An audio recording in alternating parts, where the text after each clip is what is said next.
자, 오늘 말씀의 제목 같이 나눕니다. 모든 것이 다시 우리 말씀 나눕니다. 주의 손에 있나이다. 주의 손에 있나이다. 아멘. 오늘 여러분과 같이 모든 것이 주님 손에 있습니다 라는 이런 큰 주제를 가지고 오늘 말씀을 나눌 때, 이번 한 주간 여러분의 삶도 그리고 고민도 걱정도 염려도 주님께서 붙들고 가시면 가장 쉽고 가장 정확하게 해결될 수 있는 지혜가 있다는 걸 믿고 승리하는 신앙 되시길 바랍니다. 음식도 시간이 지나면 썩고 부패하는 음식이 있고요, 어떤 건 발효되는 음식이 있어요. 같은 건데 참 다르다는 걸 우리가 느낄 때가 있습니다. 인생도 그렇더라고요. 어떤 사람은 시간이 지날수록 썩고 냄새가 나고 악취가 나는 삶이 있고, 어떤 사람은 시간이 갈수록 잘 익고 숙성이 되고 발효가 잘 돼서 그 인생의 맛이 잘 드러나는 삶도 있는 것을 보게 됩니다. 오늘 예수 그리스도를 만난 우리 하나님의 사람들은 발효되는 인생과 같이 맛을 내는 삶이 되시길 바랍니다. 아멘. 한 번 더 옆에 계신 분 축복합니다. 맛을 내는 인생이 됩시다. 시작. 맛을 내는 인생이 됩시다. 아멘. 아멘. 믿음이 성숙하다는 게 뭘까를 생각해 봤어요. 그것은 하나님의 관점과 하나님의 시선으로 바라볼 수 있는 영역이 넓어질 때, 그때 우리가 믿음이 성숙하다라고 말합니다. 시야가 좁으면 내 생각이 앞서고 내 판단이 앞서요. 시야가 좁으면 주님이 안 보이고 내 걱정이 보이고 근심이 보이고 염려가 보여서 두려움에 빠지게 됩니다. 제가 신앙생활할 때 굉장히 지금 중요한 말씀을 드리는 거예요. 내 시선이 주님의 시선으로 바라보지 않으면 걱정, 근심, 염려 때문에 두려움이 찾아오고, 믿음의 시선으로 이 세상을 바라보면 하나님께서 주신 것 때문에 믿음의 담대함이 생기고 믿음의 용기가 생기고 믿음의 담력으로 승리한다는 것을 잊지 않길 바랍니다.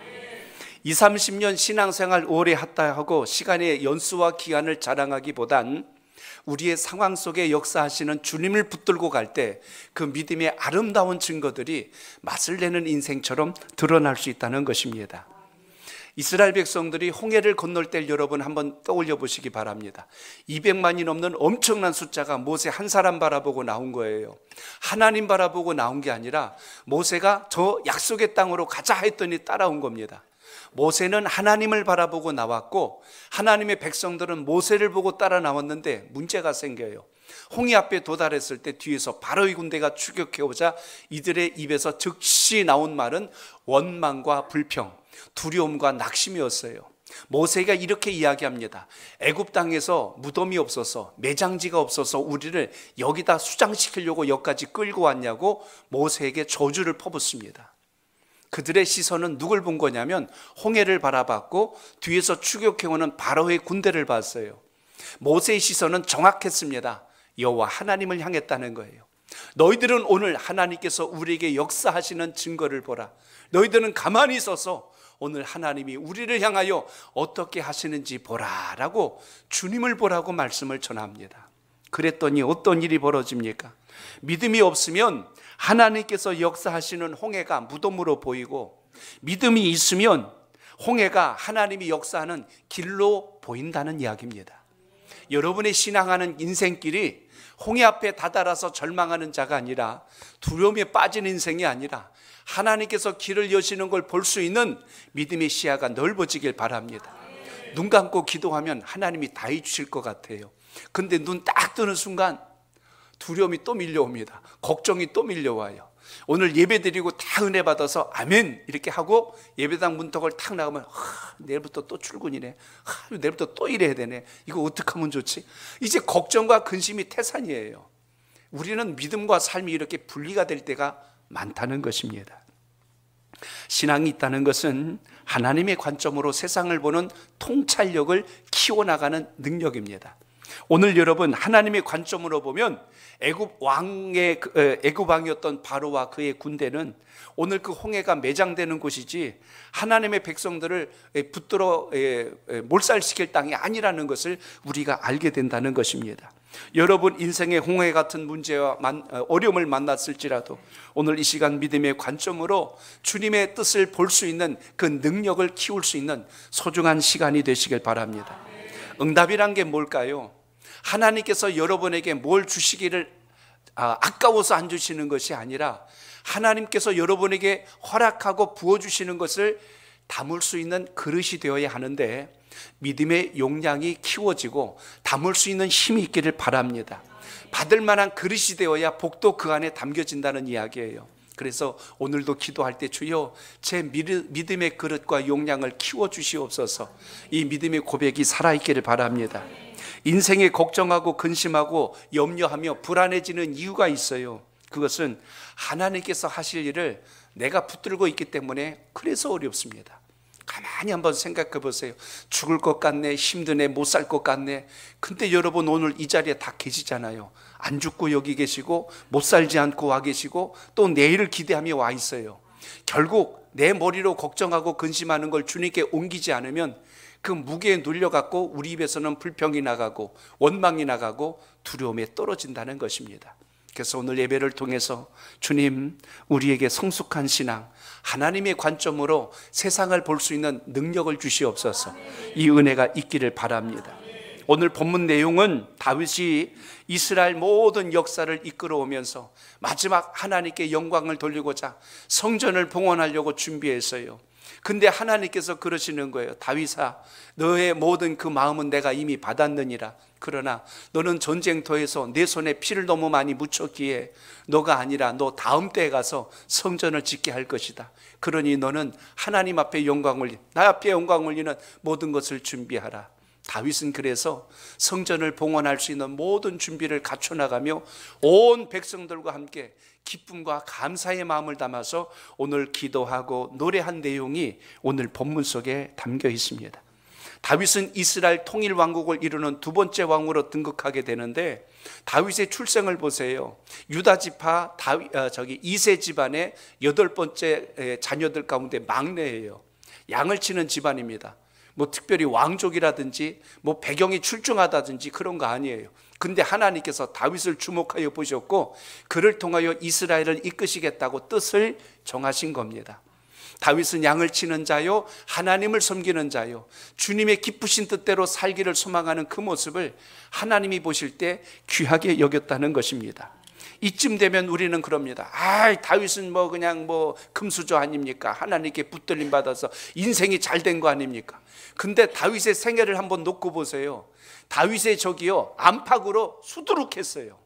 제일 먼저 만난 적이 저 먼 이방 옆에 있던 땅 블레셋의 장수였던 골리앗 아닙니까? 다윗이 형들이 전쟁터에 군인으로 있어서 위문하려고 음식 챙겨갖고 전쟁터에 갔더니 그 블레셋의 장수 골리앗이 호통을 치면서 니들이 믿고 있는 그 하나님은 이것 정도밖에 안 되냐고 하나님을 모욕하는 거예요.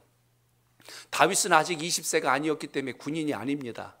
소년이에요. 그런데 그때 그가 그 소리를 듣고 화가 치밀어 올랐어요. 어찌 우리 만군의 주 여호와 하나님을 저렇게 모욕하고 못된 소리를 하는가. 내가 저놈을 그냥 두지 않겠다. 가까이 가봤더니 그 키가 3m예요. 나중에 손에 배틀채를 들 만한 창자루를 들고 있고 긴 칼을 차고 있고 튼튼한 갑옷을 입고 투구를 쓰고 있는 어마어마한, 지금으로 무슨 탱크나 장갑차와 같은 그런 모습과 기골로 서 있는 겁니다. 그런데 다윗이 사울왕에게 가서 내가 저자를 쓰러뜨리겠나이다. 사울이 볼 땐 기가 막히거든요. 다윗의 몰골을 보니까 양을 치도온 그 목동의 옷 그대로 이렇게 왔으니 그 모습으로 어떻게 저 골리앗을 이기겠어요? 너는 전쟁에 대한 훈련도 안 했고 군인도 아닌데 어찌하려고 하느냐? 아닙니다. 저는 제가 양을 키울 때요, 양을 삼키려고 했던 이리도 곰도 그 입에서 제가 제 양을 지켜낸 사람입니다 하고 자신을 이렇게 소개를 하죠. 그럼 내가 가서 싸우는데 내 갑옷을 입고 가서 싸우라. 사울이 자기가 입는 갑옷을 주었는데 다윗이 입어보니까 몸에 맞지가 않는 거예요. 그래서 그냥 저 하던 대로 하겠습니다. 그래서 평상시 양을 돌볼 때 입었던 그 복장 그대로 골리앗 앞에 선 거 아닙니까?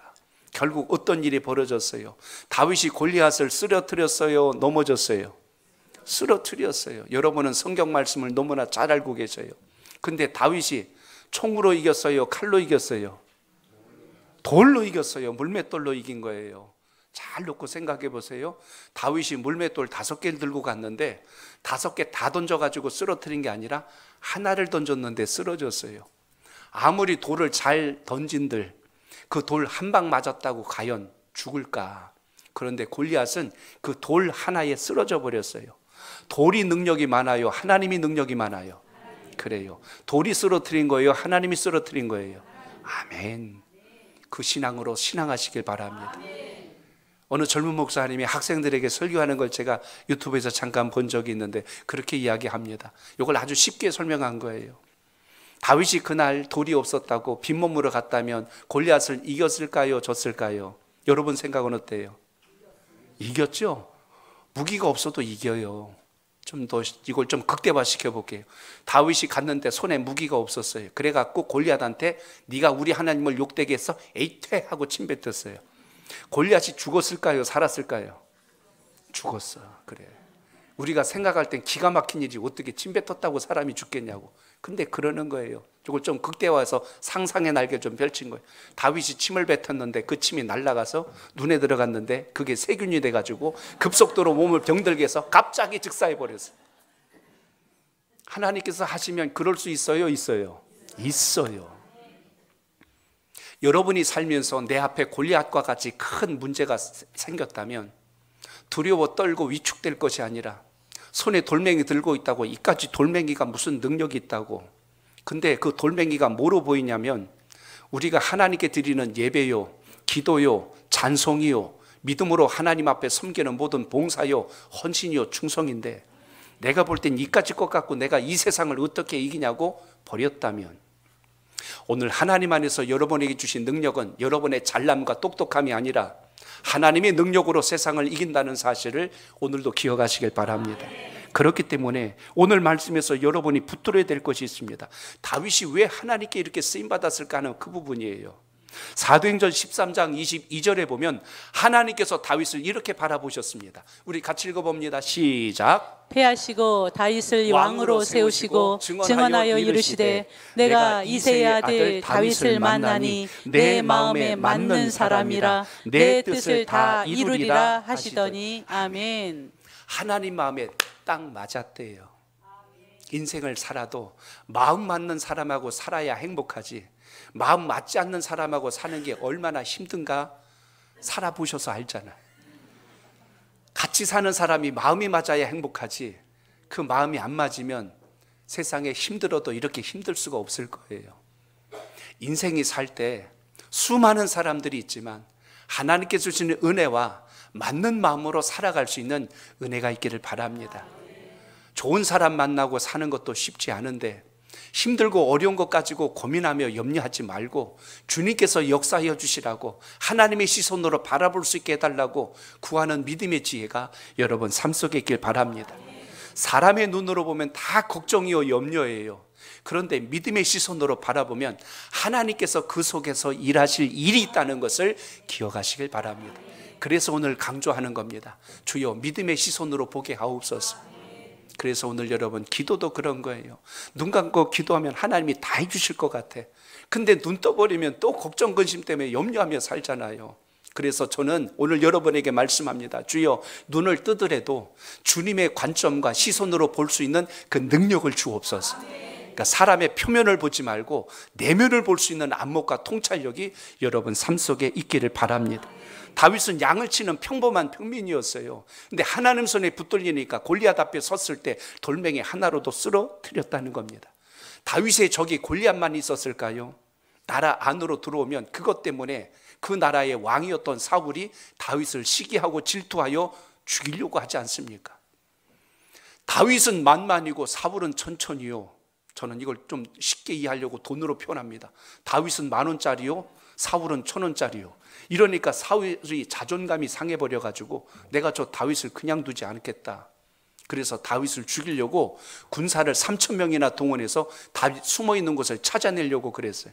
다윗이 사울을 피하여 블레셋 땅까지 도망을 치는 어려움을 겪었던 적이 있습니다. 그랬던 사울의 끝이 어떻게 됐어요? 나중에 블레셋과 싸우다가 전쟁터에서 패하여서 자살로 인생을 마감합니다. 적들의 칼에 의해서 죽을 바에는 차라리 내 칼에 내가 죽겠네, 이렇게 해서 죽었던 사람이 사울이에요. 그러니까 사울은 나라 밖에도 적이 있었고 나라 안에 들어왔더니 거기도 적이 있어요. 심지어 여러분 다윗은 누가 적이냐면 자기 자식이 적이었어요. 셋째 아들 압살롬이 나중에 다윗이 왕권을 통치하여 나라를 다스릴 때 자기에게 왕권이 넘어올 날이 너무 먼 것 같아요. 그러니까 못 기다리고 나라를 뒤집어 엎는 이 구테타를 일으킵니다. 반란을 일으켜서 아버지를 내쫓고 스스로 왕이 돼버렸죠. 그랬던 그 압살롬의 끝이 어떻게 끝납니까? 나중에 다윗의 군대가 다시 힘을 합쳐서 압살롬과 전쟁을 벌이는데 다윗이 그래도 부탁을 했어요. 내 아들이니까 압살롬만은 죽이지 말아다오. 그를 좀 살려달라고 그 장군이었던 요압 장군에게 얘기했는데 요압이 네 그래놓고 가가지고는 그 압살롬을 끝까지 쫓아간 거예요. 압살롬도 그때 다윗의 자녀로서 가장 기골이 장대하고 머리도 굉장히 길었던 것 같아요. 그런데 달려가다가 그만 이 상수리 나무에 머리카락이 걸려갖고 거기 대롱대롱 매달린 거예요. 야, 장수 모양 빠지게 그게 무슨 꼬라집니까? 그래갖고 허둥대고 있는데 요압이 와가지고 칼로 심장을 찔러서 죽여버렸어요. 다윗의 적이었는데 하나님 뜻대로 살지 않는 인생의 끝이 비극으로 마감 지었다는 이야기입니다. 가족 안에서도 적이 있었어요. 자식만 적이 아니라 그의 아내였던 미갈이, 지난주 제가 오벳 에돔의 말씀을 드렸죠. 오벳 에돔의 집이 3개월 동안 언약궤를 보관하고 있다. 복을 받을 때 다윗이 언약궤 문제가 아니라 우리가 언약궤를 이동하는 방법에서 문제가 생겼구나, 그걸 알고 다시 그걸 하나님이 주신 방법대로 언약궤를 다윗성으로 옮겨오는데 다윗이 너무나 기뻐서 옷을 벗어 제끼고 춤을 덩실덩실 췄는데 그 아내였던 미갈이 창에서 그걸 내다보고 있다가 비웃는 거예요. 조롱하는 거예요. 어찌 왕이 채통도 없이 저렇게 옷을 벗고 춤을 추고 난리를 치냐고 왕인 다윗을 모욕했어요. 내가 어찌 만왕의 만주가 되신 주님의 언약궤를 옮기는 이 기쁘고 감격한 일을 그렇게 조롱하며 비난할 수 있단 말이냐. 당신은 이제 죽을 때까지 자식이 없을 거요 하고 저주를 했어요. 미갈은 그렇게 해서 자기의 마지막 삶까지 자녀 없이 생을 마감합니다. 심지어 다윗에게 적이 아내만이었을까요? 자기 아내도 숨은 탐욕과 정욕이 있었어요. 그래서 우리아의 아내 밧세바를 자기 아내 삼으려고 남편을 전쟁터에서 죽게 만들고 그 아내를 자기 아내 삼았지만 하나님께서 나단 선지자에게 그 사실을 알게 하고 다윗에 가서 크게 책망하죠. 왕은 어찌하여 신하의 하나밖에 없는 가정을 그렇게 파괴하고 그런 못된 짓을 저질렀냐고 책망하자 다윗이 그 말을 듣고 즉시 자기 침상으로 돌아가 통회하며 눈물로 회개합니다. 왕 정도 되면 감히 네가 왕에게 뭐라고 그래? 그 선지자 죽일 수도 있었어요. 근데 그의 말을 여호와 하나님의 음성으로 듣고 철저하게 회개합니다. 통에 자복합니다. 자, 아까 우리가 사도행전 13장 말씀을 보셨죠? 다윗은 하나님 마음에 어떻대요? 맞는 사람이다. 왜 하나님의 마음에 맞는지 아시겠어요? 잘할 때도, 정직할 때도, 성실할 때도, 죄를 지었을 때도 하나님 앞에 언제나 그 곁에서 주님의 뜻을 물었던 사람이 다윗입니다. 오늘 예배를 통해서 주님과 더 가까워지는, 그래서 주님의 관점으로 세상을 보는 통찰력이 여러분 삶 속에 있기를 바랍니다. 오늘 다윗은 성경에 보면 정직한 왕이에요. 솔직하고 진실한 왕이었음을 보게 됩니다. 다윗은 자신의 권력을 자기의 절대화하지 않고 모든 것이 주님으로부터 왔다고, 모든 것이 주님으로부터 위임받았다고 그 은혜를 기억하였기에 오늘 이 역대상 마지막 장에서 그는 고백합니다. 여호와 하나님, 주님께서 우리가 무엇이간데 이처럼 복을 주셔서 온 백성들과 제가 하나님 주신 것으로 자원하여 하나님께 이렇게 큰 영광을 돌릴 수 있도록 은혜를 주셔서 감사합니다. 오늘 이 고백을 하고 있는 다윗을 발견합니다. 오늘 이 예배를 통해서 여러분의 신앙과 믿음 속에 여러분의 건강도, 여러분의 물질도, 여러분의 재능도, 여러분의 꿈꾸는 모든 소망도 하나님 손에 있을 때가 가장 안전한 것이고 가장 복된 것이란 걸 기억하셔서 그 믿음으로 다시 한 번 더 힘차게 한 주간을 시작하시길 바랍니다. 자, 오늘 본문 중에 11절 12절 뜻을 생각하며 이번 주는 이 말씀을 묵상하셔야 돼요. 자, 두 절을 다시 읽습니다. 시작. 여호와여 위대하심과 권능과 영광과 승리와 위엄이 다 주께 속하였사오니 천지에 있는 것이 다 주의 것이로소이다. 여호와여 주권도 주께 속하였사오니 주는 높으사 만물의 머리이심이니이다. 부와 귀가 주께로 말미암고 또 주는 만물의 주제가 되사 손에 권세와 능력이 있사오니 모든 사람을 크게 하심과 강하게 하심이 주의 손에 있나이다. 아멘. 저를 따라합니다. 모든 것이 하나님의 것입니다. 하나님의 것입니다. 아멘. 여러분의 신앙 속에 이 고백이 살아있기를 바랍니다. 오늘 본문 속에 이스라엘 백성들 앞에서 다윗이 온 백성들에게 그리고 자신의 왕권을 이어받을 솔로몬에게 지금 하나님의 뜻을 담아서 기도로 지금 훈계하고 있는 것을 보게 됩니다. 성전을 위하여 귀한 예물을 준비하며 여호와께 송축하고 감사의 기도를 드리고 있는데 모든 것이 주로부터 왔사오니 주님 영광 받아 주옵소서 이렇게 고백했다는 것입니다. 여러분 기도할 때요 원망으로 기도하지 말고 감사로 기도할 수 있길 바랍니다. 다윗처럼 겸손한 마음을 가지고 부족해서 하나님 제가 연약하고 작지만 하나님이 저를 통하여 행하실 일을 통하여 영광 받아 주옵소서 이러한 마음이 있기를 바랍니다. 그러니까 기도는 언제 나오냐면 겸손할 때 내가 연약하고 주님 뜻 앞에 엎드릴 때 하나님께서 역사가 시작되는데 그래서 우리 하나님의 사람들은 기억하셔야 돼요.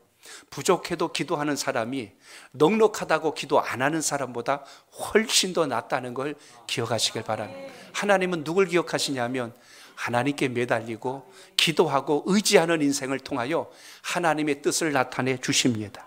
오늘 12절에도 보시면 모든 사람을 크게 하고 강하게 하심이 누구 손에 있대요? 주님의 손에 있다라고 말씀합니다.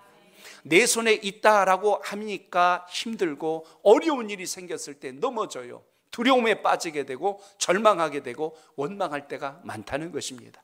힘겨운 일을 만났을 때 인생의 벼랑 끝에 섰을 때 하나님의 뜻을 붙드는 믿음의 지혜가 여러분 삶 속에 있기를 축복합니다. 그러므로 오늘 주님 말씀 통하여 기억하시길 바랍니다.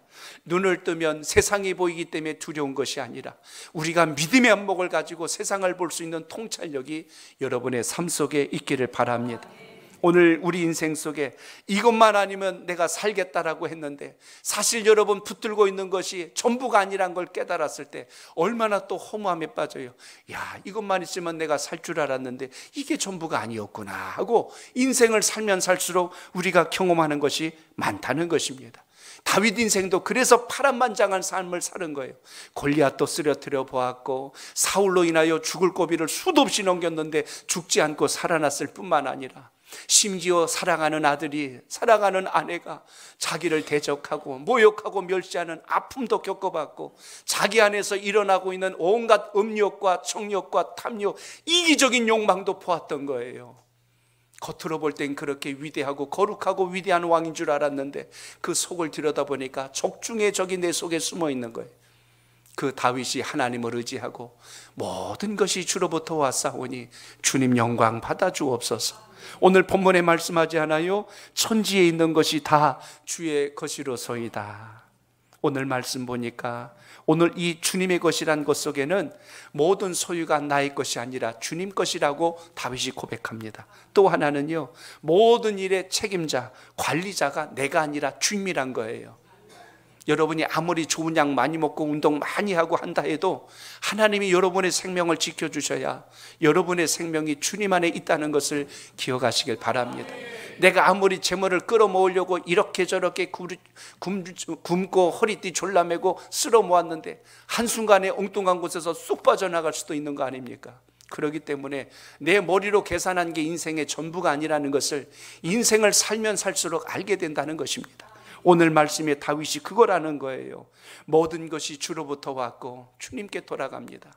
나는 일개 평범한 양을 지키는 목동이었는데 하나님께서 저를 부르셔서 이스라엘의 왕으로 세워주시고 골리앗을 쓰러뜨리게 하시고 이스라엘의 왕으로 등극하기 전까지 사울로 인하여 수많은 죽음의 고비를 넘겼는데도 죽지 않게 하시고 오늘 여러분 그렇게 죽겠네 힘들네 어렵네 해도 오늘 이 자리에 와 계시잖아요. 그러니 우리의 삶의 근본이 누구 손에 있어요? 하나님 손에 있다는 사실을 기억하시길 바랍니다. 다윗 왕도 여러분 엄청난 부귀와 영화를 누린 왕입니다. 한 나라의 최고 통치자요, 군사와 경제와 모든 것을 통합할 수 있는 힘을 가진 막강한 권력을 가진 인물입니다. 그런데 다윗이 고백하는 거예요. 주님, 이 모든 것이 나의 것이 아니라 주님으로부터 왔습니다. 그러니까 인생이 하나님께 속했다는 걸 알아야 겸손할 줄 알고 집착하지 않아요. 하나님 뜻 앞에서 평안과 감사로 살아가는 원리가 여기에 있다는 것입니다. 역사의 주인이 내가 아니라 하나님이 되셔야 우리가 그 은혜 안에서 행복하고 감사하게 산다는 것을 기억하시길 바랍니다. 영화나 드라마도 시나리오가 있어요. 각본이 있어요. 대본이 있다는 겁니다. 누군가 그걸 머리에 그리면서 그걸 쫙 만들어내고 누가 이 배역을 하면 잘할까 인물을 찾아내서 그 자리에 배치합니다. 그럼 그 드라마나 영화가 많은 사람들에게 감동을 주죠. 우리 인생 역사가 한 편의 드라마 같습니다. 하나님이 역사의 스토리를 쓰시고 거기에 필요한 인물들을 그 시대 그때에 우리를 배치하십니다. 그러니까 오늘 이 자리에 계신 분들은 다 주님께서 만들어 놓으신 작품의 다 주연급 배우들이에요. 그러니까 주님 뜻대로 연기를 잘하면 이 다음에 주님 나라 가셔서 나무 주연상, 여우 조연상도 받을 수가 있는데 오늘 내 생각 내 뜻대로 가니까 주님과 무관한 삶을 살다가 원망하다가 낙심하며 쓰러질 수 있다는 것입니다. 인생을 가장 비참하게 만들거나 불행하게 만드는 것은 우리의 외적인 조건이 아니라는 걸 아셔야 합니다. 동물은 배만 부르고 잘 돌보면 행복하고 건강하게 살아요. 그러나 우리 인생은 동물과 달라요. 하나님께서 우리에게 지혜도 주시고 기술도 주시고 재능도 주시고 꿈도 주시고 비전도 주셔서 그것을 잘 이뤄갈 수 있도록 우리를 이끌어 가시는 것을 깨달아야 매 순간마다 감사로 살 수 있다는 것을 기억하시길 바랍니다.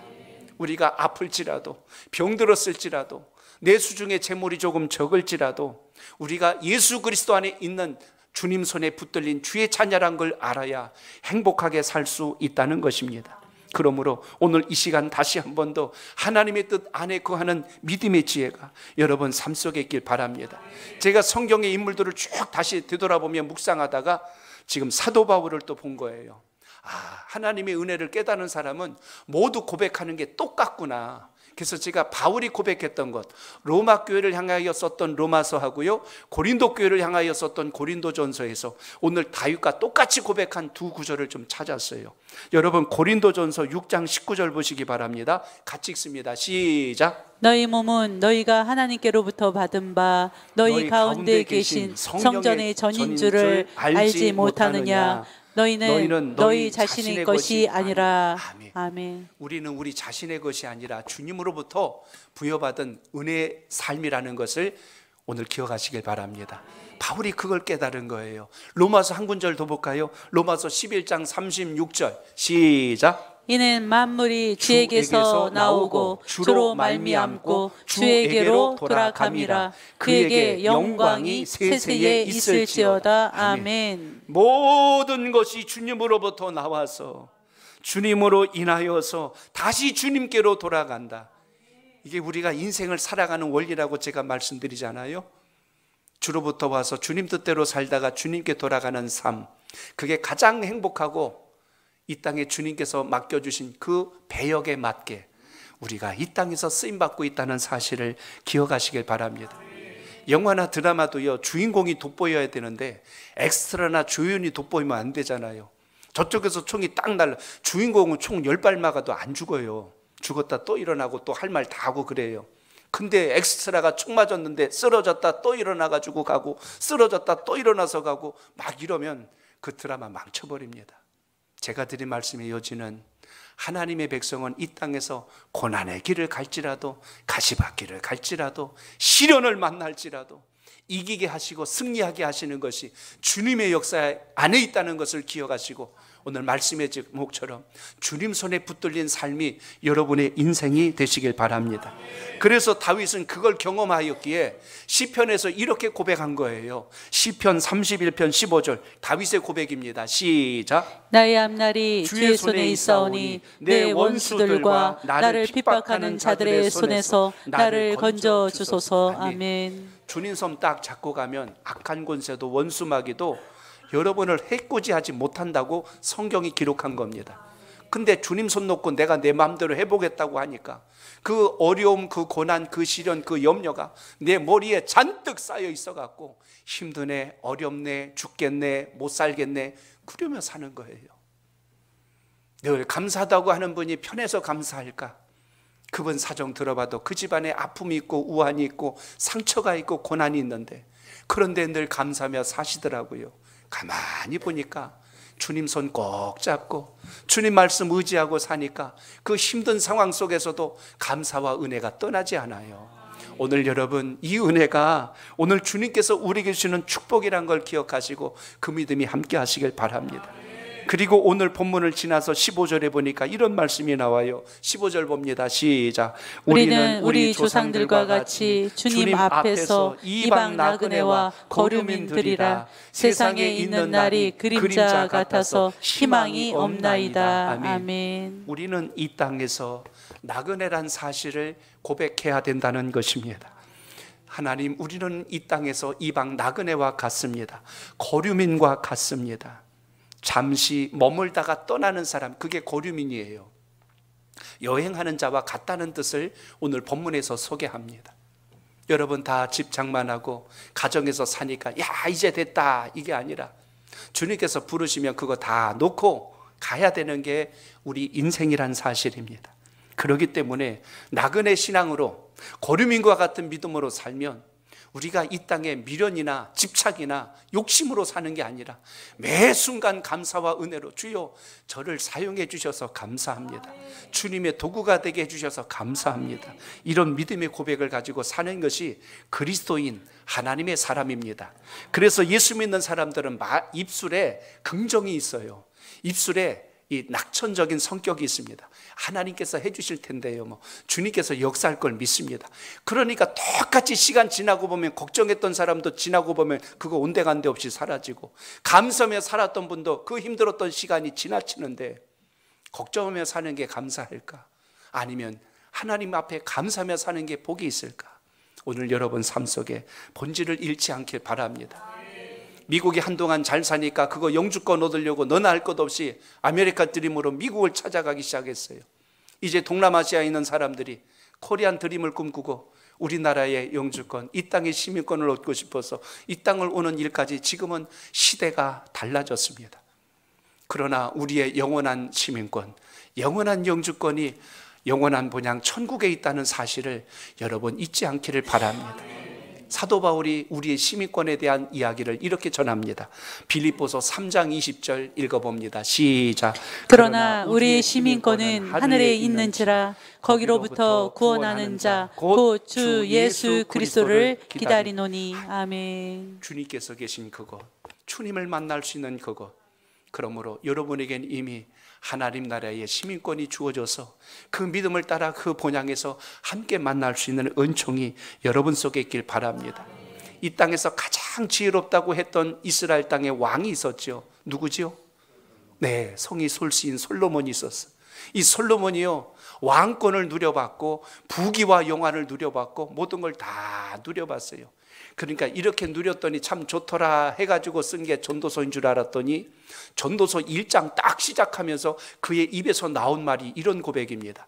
전도서 1장 2절인데요, 헛되단 말이 한 절 안에 5번이나 나옵니다. 자, 읽어봅니다. 시작. 전도자가 이르되 헛되고 헛되며 헛되고 헛되니 모든 것이 헛되도다. 아멘. 이 말씀을 잘못 읽으면 그래, 인생 무상이야, 인생 살아봤자 다 헛것이야, 이렇게 끝나버릴 겁니다. 그런데 솔로몬이 고백했던 이 전도서의 2절 말씀은 내가 모든 걸 다 누려보고 나니 이 모든 것이 다 헛것이고 오직 여호와 하나님뿐이 없구나, 그걸 발견한 것이 솔로몬의 고백입니다.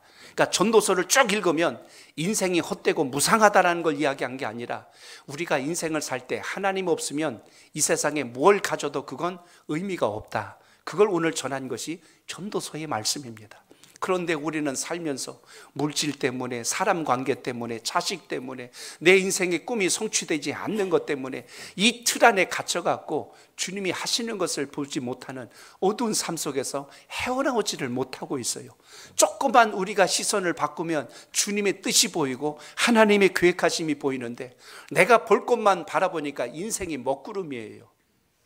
비행기를 타고 여행을 해보신 분들은 아실 겁니다.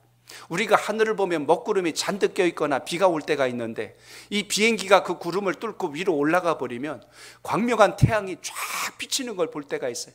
밑에 구름이 마치 넓은 바다와 같이 펼쳐져 있는 것을 보게 됩니다. 땅 아래서 보면 그 먹구름만 보이고, 구름을 지나서 보니까 광명한 태양이 비추고 있는 것을 발견하게 됩니다. 믿음의 시선은 바로 이겁니다. 육신의 눈으로 보면 땅 아래서 눈에 보이는 것만 바라보지만, 믿음의 눈으로 보면 그 구름을 뚫고 지나가서 광명한 빛의 역사를 경험하게 된다는 것입니다. 오늘 여러분 삶 속에 이 은혜가 함께 하시길 바랍니다. 왜 다윗이 인생을 나그네라고 했고, 왜 고르민과 같이 잠시 이 땅에 머물다가 사라지는 인생이라고 묘사했을까요? 성경에 보면 우리의 삶을 다양하게 표현합니다. 야고보서 4장에 보니까 인생은 잠깐 보이다가 없어지는 안개니라라고 그랬어요. 아직도 여러분 이팔 청춘 같은데 50대가 되고 60대가 되고 70대가 되고, 마음은 아직도 젊은데 인생이 이렇게 지나가지 않습니까? 그래서 성경이 우리의 삶을 안개라고 묘사합니다. 또 하나, 베드로전서 1장 24절에 보니까 풀은 마르고 꽃은 떨어진다고 기록합니다. 우리 인생이 풀과 같고 꽃과 같아요. 세상에 돌아가는 이치를 보면서 우리를 돌아볼 수 있는 안목이 있어야 된다는 것입니다. 그래서 주님 안에서 믿음의 시선으로 봐야 긍정적인 시선, 낙천적인 시선, 그로 인하여서 하나님의 영광을 이룬다는 걸 잊지 마시고, 다시 시작하는 한 주간 주님 은혜로 감사의 고백이 여러분과 함께 하시길 바랍니다. 하나만 더 말씀을 드립니다. 오늘 14절을 읽습니다. 시작. 나와 내 백성이 무엇이기에 이처럼 즐거운 마음으로 드릴 힘이 있었나이까. 모든 것이 주께로 말미암아사오니 우리가 주의 손에서 받은 것으로 주께 드렸을 뿐이니이다. 아멘. 하나님 앞에 즐거움으로 드리는 신앙이 되시길 바랍니다. 아멘. 여러분의 시간도, 여러분의 물질도, 여러분의 재능도, 여러분의 은사도 하나님 앞에 아름답게 기쁨으로 자원하는 마음으로 섬기는 은혜가 있기를 바랍니다. 아멘. 내 마음이 기쁘지 않은데 우리 하나님이 어찌 기쁘시겠어요? 오늘 본문 말씀의 이야기는 다윗이 여호와의 성전을 세우기 위하여 자신에게 주어진 모든 것에 감사한 마음을 구별하여 주님께 영광을 돌리는데, 온 백성들이 한 마음과 같은 뜻으로 여기에 동참하고 있는 것을 기뻐하며 오늘 이 감사의 기도를 드린 겁니다. 그래서 다윗의 기도 한 구절만 끝으로 더 읽어봅니다. 17절 보세요. 17절 시작. 나의 하나님이여, 주께서 마음을 감찰하시고 정직을 기뻐하시는 줄을 내가 아나이다. 내가 정직한 마음으로 이 모든 것을 즐거이 드렸사오며, 이제 내가 또 여기 있는 주의 백성이 주께 자원하여 드리는 것을 보오니 심히 기쁘도소이다. 아멘. 내가 하나님 앞에 받은 은혜를 감사하여 영광을 돌릴 때 온 백성들이 하나님께 이렇게 정직한 마음으로 즐겁게 자원하여 드리는 걸 보니 제 마음도 너무 기쁜데 우리 하나님께서는 얼마나 기쁘시겠습니까? 이걸 지금 고백하고 있다는 거예요. 다윗 입장에서 본다면 왕이니까 명령을 내릴 수 있죠. 여호와의 성전을 지어야 할 터이니 너희들은 당장 재물을 가지고 오너라 하고 명령 내릴 수도 있었어요. 근데 다윗은 그렇게 하지 않습니다. 여호와의 전을 지어야 할 터이니 모두 자원하는 마음으로 기쁨으로 우리가 주님 앞에 헌신하자. 그때 온 백성들이 어떻게 했대요? 정직한 마음으로, 즐거운 마음으로, 백성들도 주님 앞에 자원하는 마음으로 이렇게 섬김으로 인하여 다윗이 보니까 너무 그 마음속에 흡족했다는 이야기입니다. 어제 우리 옥주 집사님 부친상으로 인하여 저 경남 하동을 좀 내려가 봤어요. 그 옆에 화개장터가 있더라고요. 거기 그 노래 있지 않습니까? 뭐 전라도와 경상도 하는 거기까지 어제 한 4시간 반 넘어서 도착을 해서 장례 예배를 잘 마치고 위로하고 천국의 소망을 전하고 이렇게 올라왔어요. 아침 8시에 갔는데 오니까 7시 반이 넘었어요. 저녁 때 이제 모든 거 다 씻고 또 한 주간 묵상했던 주일 말씀을 이제 준비하고 있는데 옆에 제 아내하고 우리 딸 환주하고 이렇게 대화하는 이야기가 이렇게 문 밖에서 들리는 거예요. 환주가 이제 한 달이 되니까 이제 회사에서 월급을 받은 것 같습니다. 그 고백을 하는 거예요. 엄마 하고 이야기합니다. 어렸을 때부터 이렇게 11조를 계속 해와서 하나님께 이거 구별하는 게 너무 자연스럽고 감사한데 내가 오늘 깨달은 게 있어 라고 이야기해. 뭔데? 라고 이야기를 하는데 어려서부터 11조 훈련이 안 된 사람은 조금 낼 때는 할 수 있었는데 이 금액이 커지면 그때부터 겁나서 못하는 게 왜 그런지 이해가 돼 하고 이야기를 해요. 지난해 입사해서 이제 정직원으로 돼서 이제 월급이 제대로 나옵니다. 그러니까 수입이 이제 2배 이상 많이 늘어났어요. 드러나다 보니 이제 하나님께 구별하는 것에 대해서 그 마음의 감사함으로 이제 영광을 돌리면서 그 이야기를 하는 겁니다. 금액이 적을 때는 뭐 11조 하는 거 큰 문제가 아닌데 수입이 늘고 월급이 늘고 자기 보수가 많아지면 이제 그때부터 이제 부담이 커지는 거. 이렇게 많이 내가 11조를 해야 되나. 근데 여러분 여기서도 중요한 게 관점 아닙니까? 아, 내가 이렇게 많이 생업의 복을 받았구나 하고 감사하면 되는데 우리는 이상하게 크게 아까운 거예요. 그럼 주님의 응답이 안 들릴까요? 그러면 믿음대로 하게 도와줄까? 방법은 하나밖에 없어요. 소산이 줄어들면 돼. 그러면 옛날처럼 할 수 있잖아요. 중요한 것은 우리의 삶 속에 감사와 기쁨과 자원하는 마음이 있느냐 그겁니다. 감사와 기쁨과 자원하는 마음이 있느냐는 거예요. 시간을 들여도 아깝고 예배 1시간 드리는 것도 아까워하고 하나님께 기도하는 시간이 아깝고 하나님께 11조 하는 게 아깝고 하나님께 헌신하는 게 아깝고 주님은 여러 번 보실 때 아까운 게 없을까요? 복을 줘야 돼 말아야 돼. 주님은 갈등 안 하실 것 같아요. 복을 담을 수 있는 그릇이 되시길 바랍니다. 사람을 만나면 그냥 있는 거 없는 거 다 주고 싶은 사람이 있어요. 저도 제 주변에 이렇게 만날 때 막 퍼주고 싶은 사람들이 있어요. 하나도 안 아까워요. 있으면 더 주고 싶어. 근데 죽어도 제가 그렇게 마음이 좋아요. 기뻐요. 감사하더라고요. 그러면서 제가 주님의 마음을 느껴봅니다. 주님도 우리를 보실 때 막 마음껏 부어주고 싶은 사람이 있어요. 폭포수가처럼 부어주고 싶은 사람이 있어요. 오늘 그 사람이 여러분이 되시길 바랍니다. 믿음으로 옆에 계신 분하고 한번 인사합니다. 그 사람이 바로 저입니다. 시작. 아멘. 믿음으로 고백하시고 그렇게 되시길 바랍니다. 그게 인생 사는 맛 아닐까요? 줘도 아깝지 않은 사람, 죽어도 내가 행복한 사람. 하나님이 다윗을 보는데 내 마음에 맞는 사람이래요. 다 줘도 아깝지 않아요. 그렇게 살 수 있는 인생이 되시길 바랍니다. 저는 제 아내에게 다 줘도 안 아까워요. 다 줘도 안 아까워요. 저 쓰라고 모두 챙겨주고 하시는 분들 계세요. 근데 저 제 아내 다 줘요. 잘 쓰라고. 근데 제가 행복해요. 너무 행복한 거예요. 오늘 여러분 주님께서 주신 그 복이 여러분과 함께 하시길 바랍니다. 저와 같이 우리 선목께서 신앙하신 성도 여러분, 주님 나라 앞에 갈 때 주님 앞에 이렇게 인정받고 경험할 수 있는 신앙이 되시길 바랍니다. 제가 경험하고 있는 이 주님이 여러분도 경험할 수 있길 바랍니다. 다윗이 오늘 그 노래를 부른 거예요. 하나님, 제 마음이 이렇게 기쁜데 우리 하나님은 얼마나 기쁘실까요? 하나님 앞에 이렇게 쓰임받는 여러분의 삶이 되시길 바랍니다. 시간이 아깝고 물질이 아깝고 재능이 아까워서 하나님 앞에 계산기 두들기고 앉아있고 끌어붙들고 있고 덜덜 떨고 있는데 주님은 여러분 보면서 마음이 떨리지 않으실까요? 얘 복 주면 얘 복인지도 모를 텐데, 얘 더 좋은 것 주면 좋은 줄 모를 텐데 하나님이 주실까 싶습니다. 오늘 다시 그 믿음이 회복되는 은혜가 여러분 삶 속에 회복되시길 바랍니다. 신앙은 여러분 대가를 바라보고 하는 게 아니에요. 그러면 여러분 그건 헌신도 아니고 예배도 아니고 거래라고 합니다. 하나님 앞에 거래하는 신앙 하시겠어요? 하나님 앞에 감사하며 주님 마음에 맞는 삶을 살았더니 하나님께서 아까운 게 없어서 여러분에게 마음껏 부어주시는 그 가정, 그 자녀, 그 생업, 그 사업장, 그 일터가 되시길 바랍니다.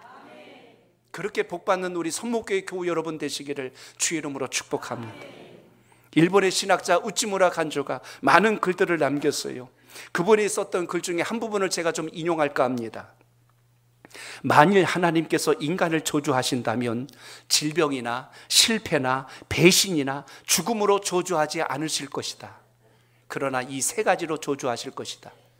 그 우찌무라 간조의 이야기입니다. 그럼 뭘로 우리를 저주할까요? 첫째, 하나님이 계신다는 것을 믿지 못하는 불신앙으로 저주할 것이다. 하나님이 믿어지지 않는 거예요. 아무리 말씀을 들었는데 믿어지지 않는 거예요. 이건 여러분 저주라고 우찌무라 간조 목사는 이야기합니다. 두 번째, 성경을 읽어도 귀에 들어오지 않는 막힌 귀를 주신다. 이게 저주예요. 말씀을 읽었는데 묵상했는데 들었는데 이게 내 귀에 내 마음에 새겨지지 않는 거예요. 이게 저주라는 겁니다. 세 번째 저주, 감사하는 마음이 전혀 생기지 않도록 메마른 마음을 주신다. 그게 저주예요. 불신앙의 마음, 막힌 귀, 그리고 메마른 마음. 내 심령이 여기에서 평생을 살아간다면 그 인생 억울해서 어떡할 거예요?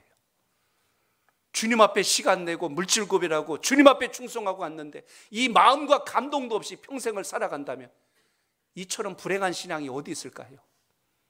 주님 앞에 나와서 말씀 들을 때 그것이 믿어지고 깨달아지고 말씀대로 살았더니 복 주시는 주님이 경험되고 눈에서 눈물이 펑펑펑 쏟아지고 목이 메우고 감격해서 내가 어떻게 주를 위해서 살아갈까, 이런 감격 속에서 고백하는 사람하고 메마르고 건조한 심령을 가지고 신앙하는 사람하고 누가 주님 마음에 맞는 인생일까요?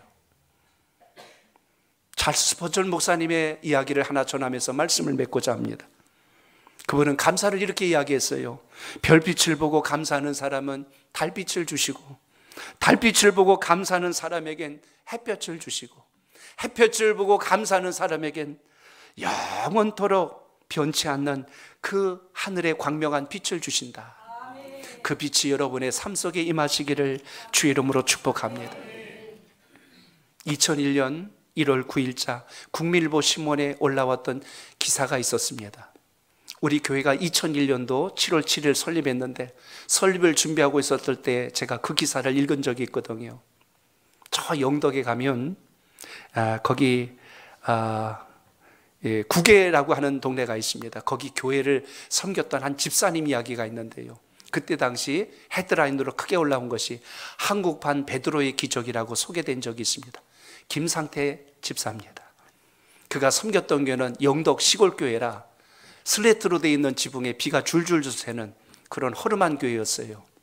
거기서 한때는 재정집사도 맡았었고 그런 일들도 했었는데 포항 돌 횟집을 운영하면서 어망관리도 했었던 사람입니다. 그런데 하나님 앞에 기도를 한 거예요. 하나님, 저에게 복을 주셔서 주의 전을 섬기고 목사님을 섬기고 하나님을 기쁘시게 하는 인생으로 쓰임받도록 제 물건을 열어 주옵소서. 주변 사람들이 저를 보고 비난하고 욕하고 제 빚이 5억 가까이 되어서 너무 힘들고 어려웠었는데 주의 전은 또 이렇게 약하고 어찌하면 좋습니까? 그래서 목사님 찾아가 안수기도 받고 기도했대요. 하나님께서 저에게 복을 부어주시라고 기도 좀 해주세요. 목사님이 축복 안수기도 해주었습니다. 얼마 지나서 놀라운 일이 생겼는데요. 그해 12월 달에 있었던 일입니다.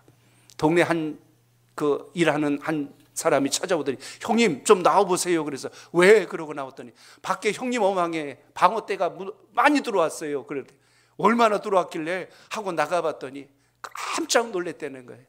방어 길이가 이 팔뚝 하나만한데 이 방어를 잡으려면 큰 어망을 쳐서 점점점 입구를 좁혀가지고 맨 마지막에는 한 마리 지나갈 정도의 통로를 내고 거기다가 어망을 쳐놓습니다. 그럼 방어들이 글로 쭉 가다가 이 방어들은 뒤로 못 가요. 앞으로만 갑니다. 그래서 그 좁은 굴로 계속 들어가는데 거기에 무려 들어온 그 방어대 숫자가 2370마리가 들어온 거예요. 근데 더 놀라운 거는 주변에 다른 어망들도 많은데 거기는 한 마리도 안 잡혀 있어요. 여기로 고기가 다 들어와 버린 거예요. 근데 당시 이거 한 마리에 얼마냐면 16만 9천 원입니다. 한 마리당. 그럼 대상 계산이 얼추 되시겠어요? 얼마가 나왔냐면 제가 계산해 왔어요. 당시 금액으로 4억 7천만 원. 그날 하루 잡힌 고기 양입니다. 그렇게 잡았더니 그것으로 하나님 앞에 11조 드리고 빚진 거 다 갚고 죄전을 지는데 헌신하겠다는 마음도 거기에 쓰여진 것을 고백하는 걸 봤어요. 놀라운 것은 제가 그분의 글 속에서 발견한 거예요. 어장 안에 물고기가 들어가려면 그 수문이 좁은 거 아닙니까? 여기 어떻게 다른 데는 안 들어가고 여기로 다 줄 서서 들어왔을까? 이게 신기한 일이에요. 밤새도록 들어와야 이 지금 2,300마리가 넘는 마리가 들어올 정도 양인데 이게 다 들어온 거니 얼마나 빠른 속도로 돌진해서 들어갔을까를 생각해 보세요. 더 놀라운 건 그 다음에 그분의 고백이에요. 방어는 원래 겨울에 잘 잡히지 않는 물고기입니다. 그런데 주로 가을에 잡히는데 가을에 잡아도 300마리, 500마리 잡아야 제일 많이 잡은 거예요. 근데 지금 2,000마리가 넘었으니 동네가 난리가 나버렸어요. 근데 거기서 끝난 게 아니더라고요. 그분이 그 다음에 또 하나님 앞에 그 부인 되신 분이 또 교회를 또 세우겠다고 감사한 마음으로 감사헌금을 했던 것 같아요. 한 500만 원을 또 하나님께 한 것 같아요. 근데 그것 때문에 또 난리가 났죠. 여보, 그거 우리 일한 사람들 돈 월급도 줘야 되고 쓸 게 많은데 어쩌자고 그랬냐고. 그런데 놀라운 것은 다음에 이 집에 어떤 일이 생겼냐면 밍크고래가 잡혔어요. 밍크고래가 어떤 건지 잘 모르는데 이게 부르는 게 값입니다. 어마어마한 고래를 잡아서 그걸로 인하여서 또 하나님께 감사하고 영광을 올리고 그 예배당 지붕 허물어졌다고 그거 짓는데 하나님께 또 감사함으로 헌신을 하는데 그분의 고백 중에 한 가지 더 놀라운 것은 자기랑 아는 사람도 아니에요. 그 집, 횟집 바로 옆에 땅 500여 평을 천주교 신자인데 그걸 기증해 줍니다. 왜 했냐면 하나님께 기도한 게 있었거든요. 목회자들 노후에 거처할 곳 없는 곳 그분들 섬길 수 있도록 땅을 달라고 기도했는데 누군가 와서 그렇게 기부하는 그런 일들도 생겼다고 고백합니다. 이런 분의 간증 듣고 싶어요, 듣고 싶어요. 그래서 제가 그분을 섭외했어요. 3월달 남전도 헌신예배 때 좀 54 했어요. 그때 당시 횟집 했는데 지금 연락해 보니까 그래도 시대 트렌드에 맞게 카페를 운영하시더라고요. 목사님 제 연락처 어떻게 하셨습니까? 하고 한참 찾았어요 하고 연락해서 3월 달에 한번 오시지요 해서 영덕에서 올라오시기로 했어요. 그분의 생생한 삶의 이야기를 한번 들어보십시오. 꾸민 이야기가 아니고 그분이 경험한 이야기. 하나님 앞에 순전한 마음으로 갈 때 주님이 어떤 복을 주셨는가. 오늘 귀한 예배를 드리면서 저는 올 한 해 우리 선목교회 온 성도 여러분이 주변에는 우리 한 40여 군데 우리 교우들의 사업장이 있지만 사업장을 뛰어넘어 여러분의 자녀도 직장도 하나님께서 부으시는 그 풍성한 은혜와 복을 삶으로 체험하고 경험하는 역사가 있기를 주 이름으로 축복합니다. 오늘 그 믿음 가지고 모든 것이 주님 손에 있습니다. 모든 것이 하나님의 것입니다. 우리는 이 땅의 나그네와 고리민과 같습니다. 모든 것을 기쁨과 감사로 즐거움으로 주님 앞에 하나님 마음에 맞는 인생을 살게 하옵소서. 이 고백이 오늘 여러분의 신앙 고백이 되시기를 주님의 이름으로 축복합니다.